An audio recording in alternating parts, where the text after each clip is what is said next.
When we talk about developing anxiety and avoidance, they both originate from the same trauma, from same wound, right? They're small differences, but the core wound is going to be same.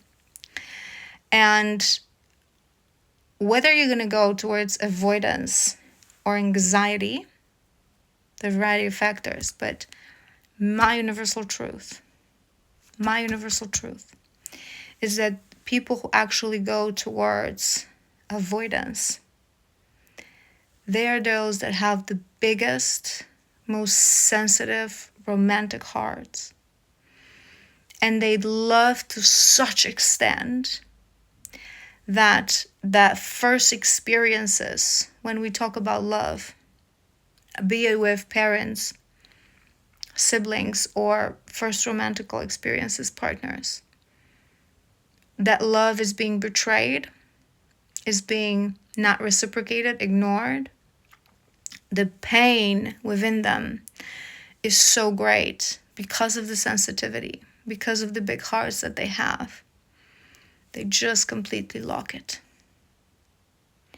Whereas avoidant, anxious people, they develop a bit of a different mechanism. So they are a little bit more resilient. So they take that extra step towards externally seeking for whatever was taken away and blaming themselves. Well, we both blame ourselves in reality, right? It's lack of that self-love.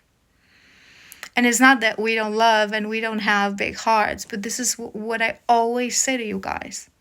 It's the distortion and confusion of the feminine and the masculine. Remember again and mind that men, masculine energy, sometimes not just specific, masculine energy, they receive for their heart. This is their open space. This is their vulnerable space. They receive for their heart, right? So when the heart is wounded, that heart closes.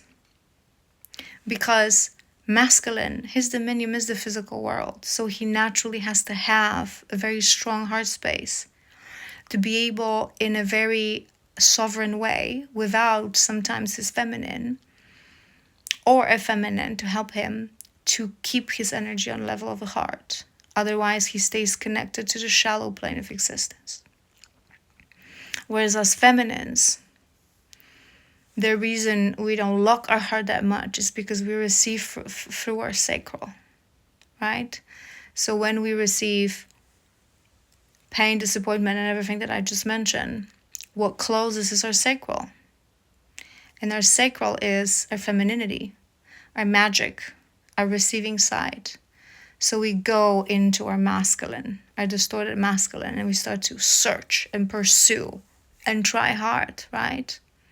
Whereas they go into their wounded feminine oftentimes, right?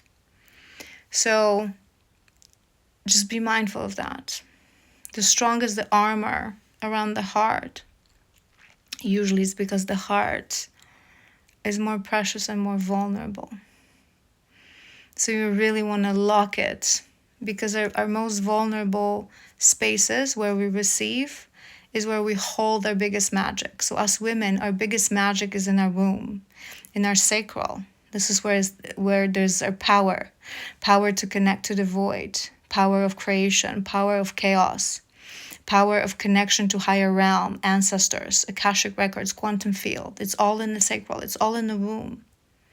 Whereas for the masculines, their most powerful and vulnerable place is the heart, right? So just remember that. Remember that. The biggest the trauma, the biggest the heart, the strongest, the vulnerable and strong place of our magic, the stronger the armor is going to be. I'm going to go now because I've been rambling for literally 30 minutes almost. I'm sorry. But I feel like these kind of downloads, I mean, why am I apologizing? Nobody has to watch it, right?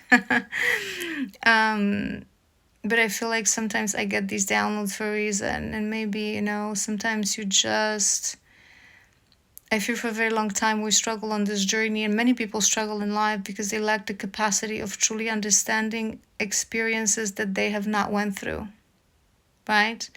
So if you're on the anxious side and, you know, your challenge is not to send a 10th message, is not to run to your masculine. So you cannot understand. It's not to run to people in general, so you cannot understand. If someone really cares, how is it that they just escape and they run away? Well, that's exactly the reason.